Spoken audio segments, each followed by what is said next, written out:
Alors, je vous parle d'un sujet qui nous importe beaucoup, qui est au centre de nos considérations chez Jaya. On vous a beaucoup parlé de l'offre cloud jusqu'à maintenant, donc vous la connaissez bien, vous connaissez les fonctionnalités, vous connaissez la simplicité d'utilisation. Et on a engagé beaucoup de conversations avec nombre d'entre vous. Rien qu'entre hier au dîner et aujourd'hui, je pense qu'il y a la moitié de la salle avec qui j'ai eu des discussions autour du cloud. Et il nous a semblé que la question de quels sont les éléments nécessaires pour faire un choix sur est-ce qu'il vaut mieux rester on-premise ou aller dans le cloud était une bonne conférence. Une petite définition avant de commencer à dérouler mes slides. Ce qu'on appelle on-premise, c'est on-premise du point de vue de Jaya, et vous allez voir que c'est un peu un abus de langage. En fait, on-premise, c'est tout ce qui n'est pas sur Jaya Cloud. Alors voilà, c'est un peu étendu, mais que vous soyez hébergé chez un partenaire dans votre propre data center ou même par vos propres moyens sur AWS ou sur Azure, de notre point de vue, on considérera que c'est on-premise. On a identifié un certain nombre de points et vous allez voir que l'intitulé de la présentation est un petit peu trompeuse. On vous a parlé de 5 questions, en fait c'est plutôt une trentaine, dans 5 catégories différentes. Mais vous allez voir que ça reste relativement simple. Pourquoi est-ce qu'on les a découpés comme ça? Parce qu'en fait, on s'est rendu compte qu'en fonction des interlocuteurs avec qui on échangeait autour de l'offre cloud, il y avait forcément un biais. En fonction du background, de l'histoire de la personne avec qui on va parler, si elle est plutôt du côté de l'IT ou de la sécurité, on va plutôt aborder la question de l'adhésion au cloud sous une certaine facette. Si vous êtes plutôt dans la partie business ou achat, ça sera une autre. Et en fait, on va vous donner notre grille de lecture qui est partagée chez tout le monde, chez Jaya, de quels sont les critères pour aller d'un côté ou de l'autre, sachant que je pense qu'on est légitime pour en parler parce que notre produit peut très bien être utilisé dans les deux contextes.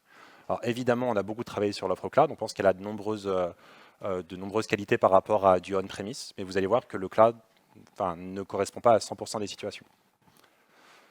Voici la liste des thématiques qu'on va aborder. Donc, le temps, la sécurité, la gouvernance des données, les SLA, la personnalisation et les coûts.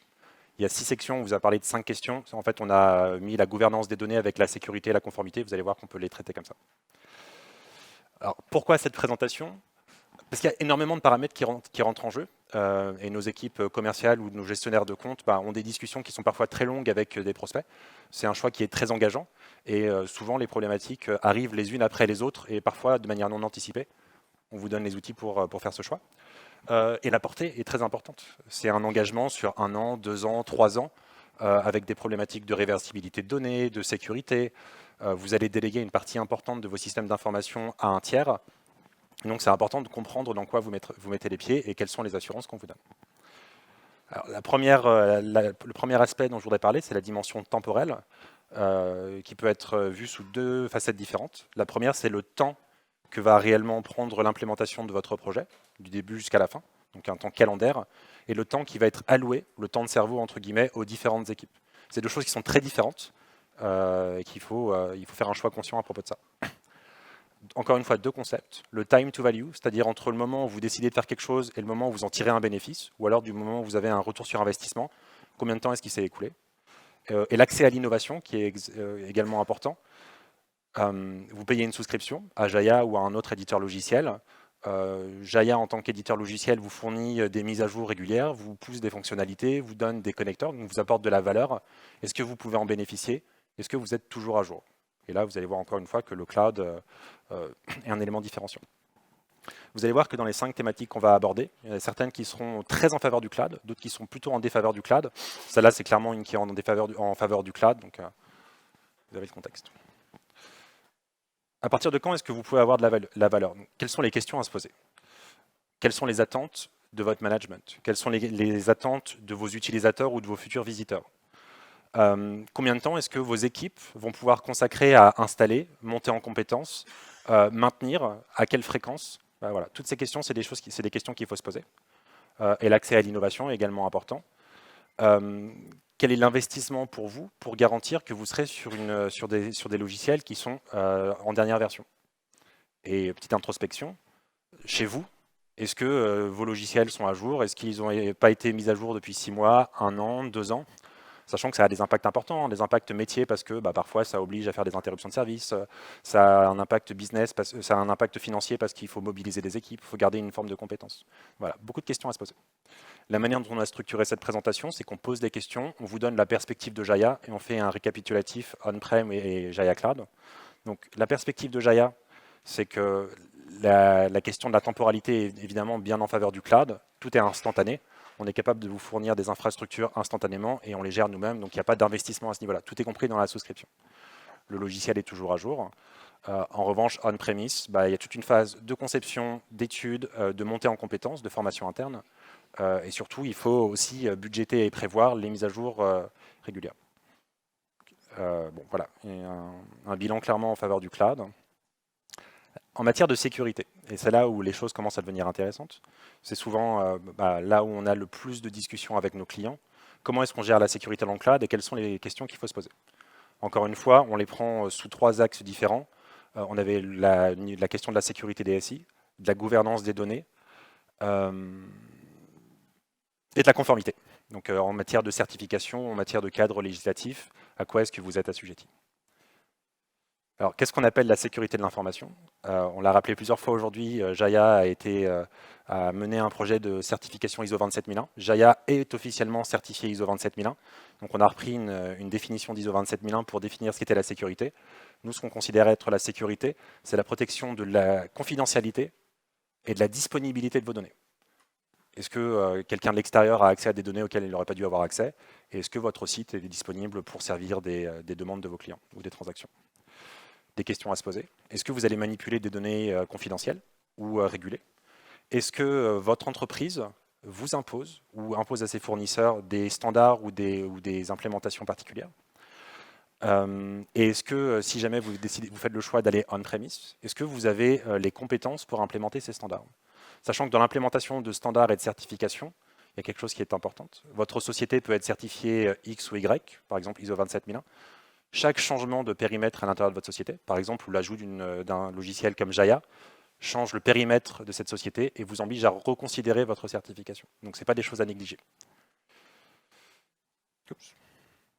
Et enfin, est-ce que votre projet s'intègre à un écosystème complexe? Ça, c'est un point qui est important de garder en tête, c'est que la sécurité des données, elle est à considérer quand vos données sont stockées dans un SI particulier. Elles sont aussi à considérer quand vos données transitent d'un SI à un autre. Le transit d'un SI à un autre est un moment de vulnérabilité pour la donnée. Est-ce que votre projet va s'interfacer avec un SI interne, des produits en SaaS à l'extérieur, et surtout comment est-ce qu'ils sont protégés? Comment est-ce qu'on a conçu la sécurité autour de Jaya Cloud? Certification ISO 27001 qu'on a lancée peu après le lancement de l'offre. C'est une implémentation qui nous a pris 6 mois. On est certifié par Coalfire, qui est une société américaine, qui est à la fois accréditée pour donner une certification ISO 27001 en Europe et aux États-Unis. C'est une offre qui a été conçue avec des ingénieurs d'AWS et de Azure. Jaya Cloud est disponible sur les deux, soit l'un, soit l'autre, à votre convenance. Donc ces ingénieurs-là ont participé à la création de Jaya Cloud. Et surtout, on est 100% transparent. On a un logiciel qui est open source. On est transparent sur l'architecture de notre cloud. Et si vous voulez en parler, on peut vous montrer comment ça a été implémenté. On est transparent sur les SLA et sur les métriques. C'est-à-dire que si jamais il y a une indisponibilité de service, vous le savez en même temps que nous parce qu'on vous partage nos écrans de monitoring. On est totalement transparent. Et la sécurité a aussi à voir avec la transparence. Vous pouvez juger sur pièce. La conformité et la régulation. Alors ça, c'est des sujets qui sont moins rigolos parce qu'on va parler de loi, on va parler de régulation par secteur. Et la question est souvent, est-ce que votre secteur est régulé? Est-ce que vous êtes dans le militaire, dans les données de santé, dans les cartes bancaires, dans une institution publique? Est-ce que vous manipulez des données qui sont réglementées? Et ça va souvent avoir un impact sur le cadre législatif et ça va souvent avoir un impact sur les certifications qui sont attendues. Et la question que vous allez devoir vous poser, c'est si vous hébergez on-premise, est-ce que vous avez les certifications ou la régulation? Si vous hébergez dans Jaya Cloud, est-ce qu'on est capable de répondre à vos enjeux de sécurité? Et enfin, est-ce que votre société impose à ses fournisseurs ou à elle-même des standards particuliers? La conformité chez Jaya. ISO 27001. On en a beaucoup parlé, mais c'est pas tout. ISO 27001 a été implémenté en premier parce qu'on l'a vu comme une pierre angulaire de comme un socle de certification auquel on va agréger beaucoup d'autres certifications pour répondre à des problématiques clients. PCI DSS SAC 1 qui va permettre à n'importe quel acteur qui est hébergé dans Jaya Cloud de s'interfacer avec un fournisseur qui gère les transactions bancaires. Donc Jaya Cloud n'aura pas le droit de manipuler une donnée bancaire. ce qui n'est pas notre travail. Nous, on a vocation à s'interconnecter avec des écosystèmes, avec les meilleurs élèves de chaque secteur. Par contre, on va pouvoir s'interfacer avec eux. SOC 2, qui est le Graal américain en matière de sécurité, qui est relativement similaire à ISO 27001, mais à la sauce américaine. IPA, qui est l'équivalent de HDS en France, qui est la certification qui régit la manipulation de données de santé, qui est un thème qui revient régulièrement chez les clients de Jaya. Point important, cette roadmap d'implémentation de certification, elle est construite avec vous et elle est construite avec nos prospects. Si jamais vous ne voyez pas la certification dont vous avez besoin dans cette liste, il faut venir nous en parler parce que c'est comme ça qu'on saura lesquelles ajouter. Donc n'hésitez pas. Et enfin, la gouvernance des données. Qui est propriétaire de la donnée? Qui est-ce qui peut y accéder? Et quel est le cadre législatif qui va régir la manipulation de cette donnée? Encore une fois, des questions qui sont importantes. Qui en est le propriétaire? Où est-ce qu'elles sont stockées? Qui peut y accéder? Et est-ce qu'elles transitent par des pays différents? D'où le rapport avec la législation. Et sont-elles réversibles? Vous êtes peut-être propriétaire de la donnée, mais est-ce que vous pouvez la récupérer? Les réponses sont relativement claires chez nous. Vous êtes propriétaire de toutes vos données, même si elles sont hébergées chez nous, vous restez propriétaire. Quand vous allez signer un contrat avec Jaya, une souscription dans le cloud, par exemple, on va décider ensemble quelle est la région dans laquelle vous allez être hébergé. Vous allez voir qu'on propose plusieurs régions. On vous garantit que toutes les données, qu'elles soient live, de failover ou de backup, restent strictement confinées dans ces régions-là et ne transitent pas par d'autres pays. Les données sont toutes chiffrées, sans exception. L'accès est restreint aux clients et aux ingénieurs de support à l'intérieur de Jaya. Quand on parle de l'accès à la donnée, ça veut dire qui est-ce qui est capable de lire la donnée en clair. Il y a d'autres acteurs, par exemple les ingénieurs de support AWS. Évidemment, ils ont accès aux disques durs qui vont stocker la donnée. Par contre, ils ne peuvent pas la lire. Et on vous restitue vos données n'importe quand sur demande. On est capable de vous faire des exports sous plusieurs formats, donc n'hésitez pas non plus à aller demander, même à intervalles réguliers dans les projets. La transparence va jusque-là. Côté Jaya Cloud, on en a beaucoup parlé. Et chez vous, c'est très dépendant de votre contexte, c'est très dépendant de ce qui existe en interne et c'est très dépendant de vos attentes, donc on ne peut pas y répondre. Mais maintenant, vous connaissez les questions à vous poser pour faire un choix en matière de sécurité. Le SLA. C'est un point qui nous tient à cœur et qui tient beaucoup à cœur à nos clients. C'est nos engagements contractuels en matière de qualité de service.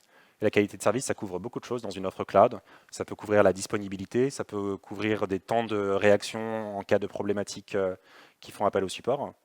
Et encore une fois, quelles sont vos attentes? Et surtout, qui est tenu responsable? La notion d'engagement, elle nécessite une responsabilité.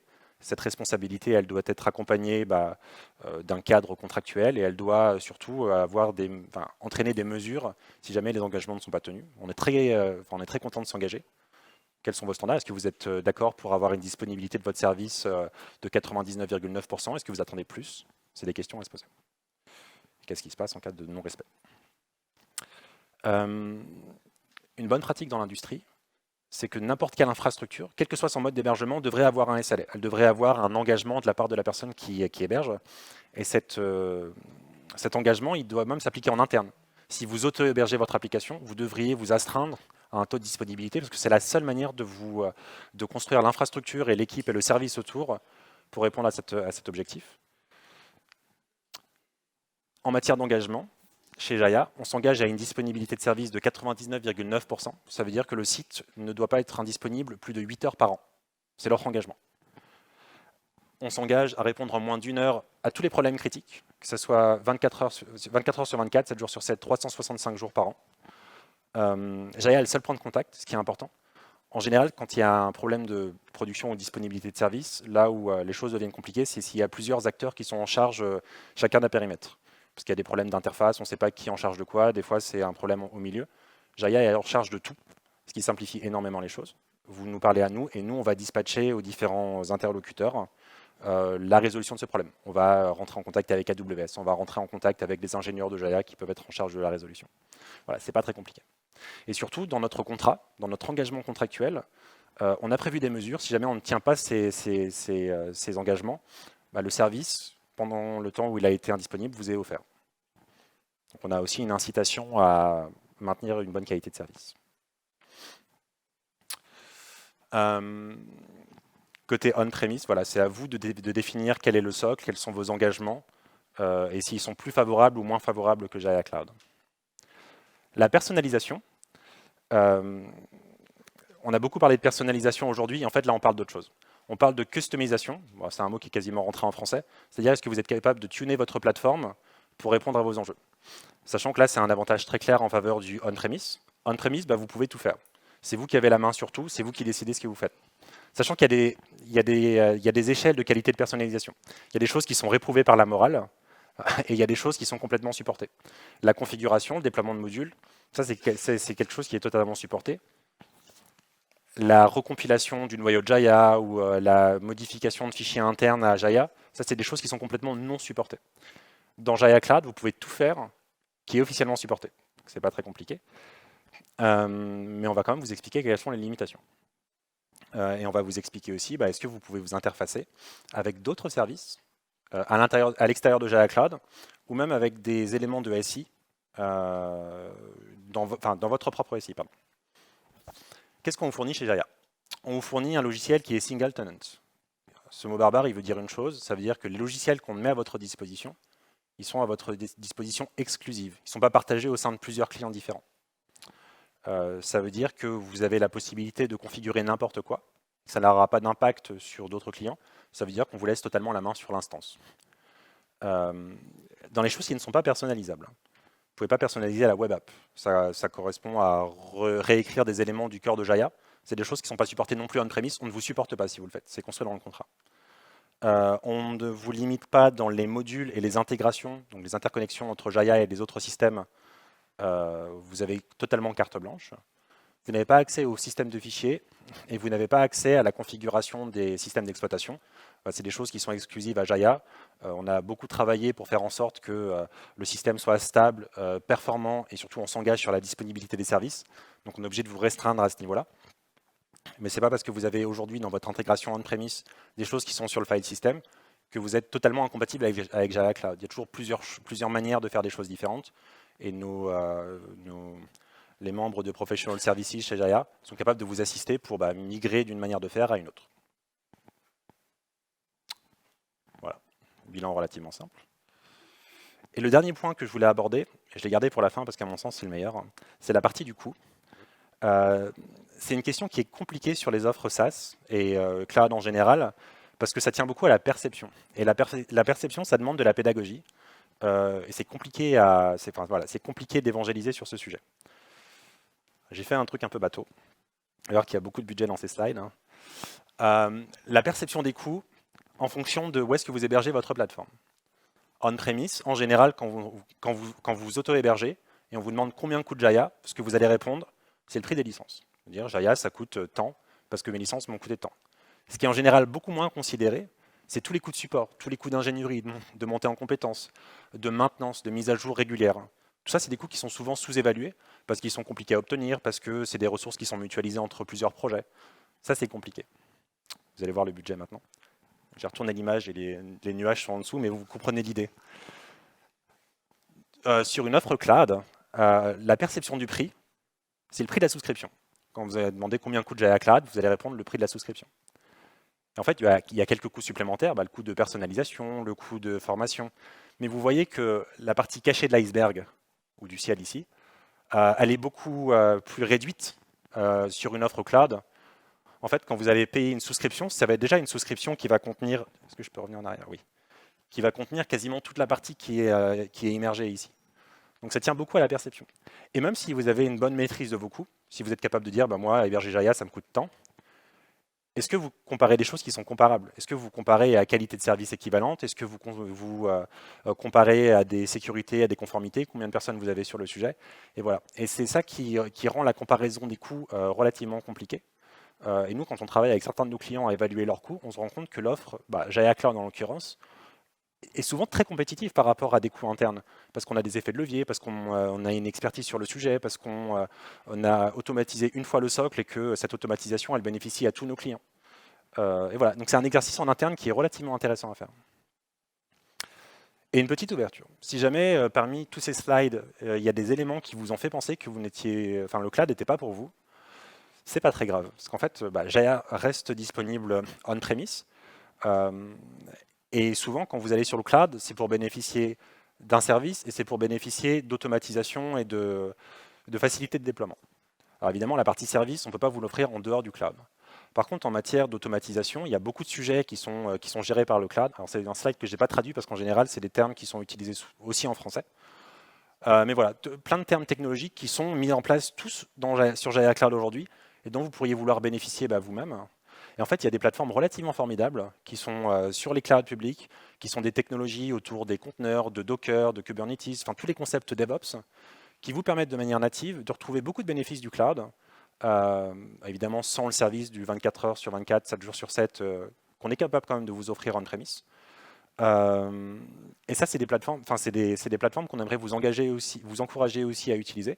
On va bientôt publier de la documentation, des images Docker officielles, on va vous fournir du service autour de ça. Et voilà, si le cloud n'est pas la bonne plateforme pour vous, nous on pense que ces plateformes-là peuvent répondre à beaucoup de vos attentes. Merci à tous.